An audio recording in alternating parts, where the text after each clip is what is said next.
ఇప్పుడే country delight యాప్ని download చేసుకోండి. Download the country delight app now.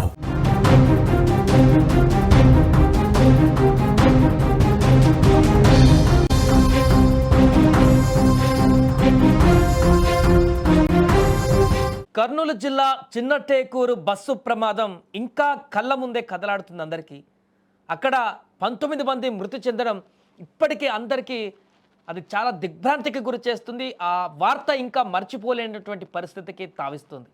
ఒకటి కాదు రెండు కాదు 19 మంది ఇంత దారుణంగా బస్సులోనే సజీవ దహనమైనటువంటి ఘటనకు సంబంధించి అసలు ఏం జరిగింది, ఏ తప్పు జరిగితే ఇన్ని ప్రాణాలు బలైపోయాయి, ఎవరు చేసిన పాపానికి ఎవరు ఈ దారుణమైనటువంటి శిక్షను అనుభవించారనేటువంటి అంశానికి సంబంధించి చర్చ కొనసాగుతుంది. ఇప్పుడు తాజాగా ఈ ప్రమాదానికి సంబంధించిన మరో సంచలన అంశం వెలుగులోకి వచ్చింది. 19 మంది సజీవ దహనమైన ఈ దుర్ఘటనకు గల కారణాలపైన పోలీసులు విచారణ వేగవంతం చేయగా బస్సు డ్రైవర్ లక్ష్మయ్య ఇప్పుడు తాజాగా సంచలన విషయాలు కూడా వెల్లడించినట్టు తెలుస్తుంది. ప్రమాదానికి ముందు రోడ్డుపై పడి ఉన్నటువంటి బైక్ నల్ల రంగులో ఉండడంతో దానిని దూరం నుంచి గుర్తించలేకపోయారని డ్రైవర్ లక్ష్మయ్య పోలీసులకు తెలిపినట్టుగా తెలుస్తుంది.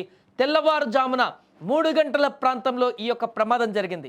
ఆ సమయంలో రోడ్డుపై నలుపు రంగు బైక్ పడి ఉండడంతో దాన్ని తక్కువ వెలుతురులో హై స్పీడ్లో వస్తున్నటువంటి బస్సు డ్రైవర్ గుర్తించలేకపోయాడు.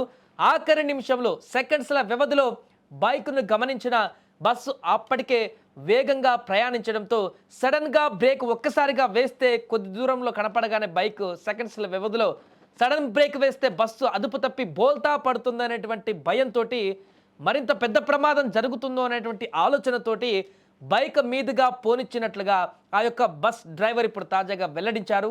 దీంతో బస్ కింద ఇరుక్కుపోయి ర్యాపిడ్కి పెట్రోల్ లీక్ అయి నిప్పంటుకోవడంతో ఇప్పుడు మంటలు వేగంగా వ్యాపించాయి. అలాగే వి కావేరి బస్సుకు ముందు అదే రూట్లో 3 ఇతర బస్సులు కూడా వెళ్ళగా దీనికంటే ముందు ఈ బస్సు వెళ్ళడానికంటే ముందు 3 బస్సులు ఆల్రెడీ బస్సు ఎక్కడైతే బైక్ యాక్సిడెంట్ అయిందో ఆ ప్లేస్ నుంచి 3 బస్సులు వెళ్ళిపోయాయి. 4వ బస్సుగా వి కావేరి బస్సు వెనక నుంచి వస్తుంది. అవి రోడ్డుపై ఉన్న బైక్కు వెళ్ళినట్టు సమాచారం. ఈ మొత్తం ఘటనలో డ్రైవర్ నిర్లక్ష్యంతో పాటు బైక్ రంగు, బైకర్ పరిస్థితి వంటి అంశాలు కూడా ప్రమాద తీవ్రతకు కారణమయ్యాయని కూడా పోలీసులు నిర్ధారణకు వచ్చారు. ప్రస్తుతం డ్రైవర్ లక్ష్మయ్య పోలీసుల అదుపులో ఉన్నాడు. దర్యాప్తులో వెలుగులోకి వచ్చిన అన్ని అంశాలను పరిగణలోకి తీసుకొని పోలీసులు కేసు నమోదు చేసి విచారణ కొనసాగిస్తున్నారు. ఇప్పటికే ఎఫ్ఐఆర్లో A1గా డ్రైవర్ లక్ష్మయ్యను చేర్చారు. A2గా వి కావేరి బస్ యాజమాన్యాన్ని కూడా A2గా చేర్చారు. కేసు కొనసాగిస్తున్నారు. డ్రైవర్ తప్పిదం దీంట్లో ఖచ్చితంగా ఉందనేటువంటి అంశం అయితే వెలుగులోకి వచ్చింది.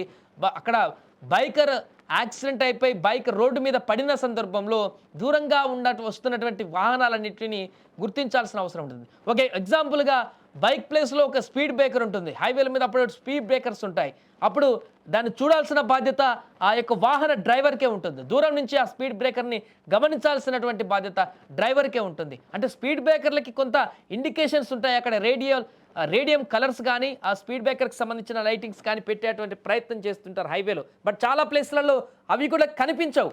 కానీ స్పీడ్ బ్రేకర్ని గుర్తించవలసిన అవసరం ఉంటుంది. దానికి సంబంధించిన ఇండికేషన్స్ ఉంటాయి. బైక్ కూడా అలాగే దూరంగా ఎక్కడో పడిపోయినప్పుడు దూరం నుంచి వచ్చేటువంటి వాహనాలు వాటిని గమనించాల్సిన పరిస్థితి ఉంటుంది. యాక్సిడెంట్ అయ్యి ఆల్రెడీ పడిపోయినటువంటి వాహనం కాబట్టి ఆ బైక్కి సంబంధించిన ఖచ్చితంగా ప్రతి బైక్కి వెనకాల రేడియంకి సంబంధించిన సింబల్స్ ఉంటాయి రెడ్ కలర్లో.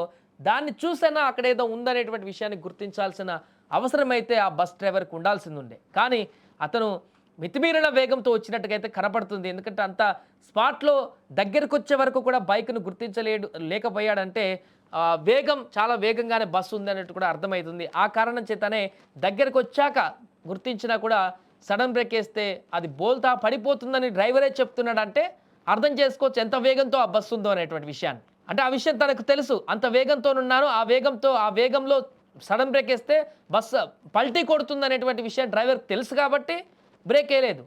అంటే ఎంత అతివేగంతో ఉన్నాడో అనేది విషయం డ్రైవర్ చెప్పిన దాన్ని బట్టి మనకు అర్థమవుతుంది. కానీ ఏదేమైనా కూడా బైక్ బ్లాక్ కలర్ బైక్, అది ఆ బైక్ కూడా బ్లాక్ కలర్ ఉండడం వల్ల అది కొంత ఆ చీకట్లలో ఇంకా మరింతగా అందులోకి కనిపించకుండా వెళ్ళిందనేటువంటి విషయాన్ని కూడా తను చెప్పినట్టుగా తెలుస్తుంది. ఏమైనా కూడా కారణాలు ఏమైనా తప్పులు ఏమైనా డ్రైవర్ చేసినటువంటి నిర్లక్ష్యమే ఇక్కడ స్పష్టంగా 19 మంది ప్రాణాలు పోగొట్టుకోవడానికి కారణమైపోయినటువంటి దుస్థితి. బైకర్ అతను కూడా నిర్లక్ష్యంగా అక్కడ పడిపోయి బైక్ అక్కడ అతను కూడా చనిపోయాడు, బైక్ అక్కడ పడిపోయింది. కానీ తీసేటువంటి గ్యాప్లోనే ఈ ప్రమాదం జరిగిందని కూడా చెప్తున్నారు మిగతా ఆ బైక్ మీద ఉన్నటువంటి ఇంకో వ్యక్తి. ఏదేమైనా కూడా విచారణలో తాజాగా వచ్చినటువంటి అంశం అయితే ప్రస్తుతం వైరల్గా మారుతుంది. ఇంకా డ్రైవర్ ఏమేమి అంశాలు చెప్తున్నారు, ఇంకా ప్రమాదానికి సంబంధించి వెంటనే మంటలు ఎందుకు వచ్చాయి ఏంటనే దానికి సంబంధించి కూడా పూర్తిగా లోతైనటువంటి దర్యాప్తు పోలీసులు చేస్తున్నారు.